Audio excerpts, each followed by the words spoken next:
প্রিয় ভিউয়ার্স, আপনাদের যাদের ড্রাগন বাগান যদি দেখেন আকাশে প্রচুর মেঘ জমে আছে, তাহলে আগে থেকেই আপনারা প্রস্তুতি নিয়ে ড্রাগনের ফুলগুলো পলিথিন দিয়ে, যাতে করে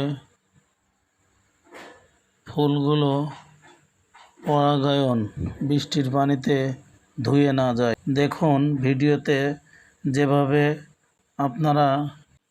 আপনারা এইভাবেই পলি করে দিবেন, তাতে করে ভালো রেজাল্ট পাবেন।